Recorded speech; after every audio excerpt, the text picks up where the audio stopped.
वफाकी वज़ीर दाखिला ने वाज़ेह किया है कि इमरान खान सियासतदानों वाला रवैया रखें तो बातचीत मुमकिन है। इलेक्शन की तारीख चाहिए तो मुज़ाकरात किस बात पर होंगे?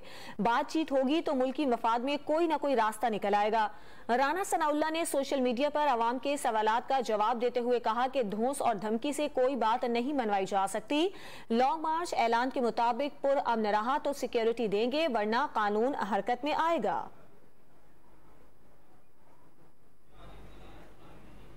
तो फिर तो बात हो सकती है। इसका ये कहना कि पहले हमें दो इलेक्शन की डेट, फिर हम बात करेंगे, वो बेजा डेट ही पहले दे दी, फिर बात आपके साथ क्या करनी है? पहले आप गैर मशरूत तौर पे आप हमारे कायदीन से पीडीएम की क़यादत से राब्ता करें, बैठ के बात होगी। उस बात के नतीजे में यकीनन जब सब बैठेंगे तो पाकिस्तान की बेहतरी का समा जो है वो पैदा होगा। प्राइम मिनिस्टर साहब ने एक कमेटी तश्कील दी है जिसमें 7-8 लोग जो हैं वो मेरी रहनुमाई के लिए जो है वो सीनियर लोग पार्टी के, अता तारड़ साहब भी उसमें है। अगर ये पुरअमन एहतजाज करना चाहें, रूल्स और लॉ के अंदर रह के करना चाहें, तो मैं समझता हूँ कि फिर हमें हक हासिल नहीं है कि हम इसको रोकें। और अगर ये इस्लामाबाद पे चढ़ाई करेंगे, इस्लामाबाद को आके जो है ये सीज करने का प्रोग्राम रखेंगे, तो फिर जिस तरह से अता ने भी बात की है, तो इंशाअल्लाह ताला हम इनको बड़ी भरपूर अज़्म, हौसले और ताकत से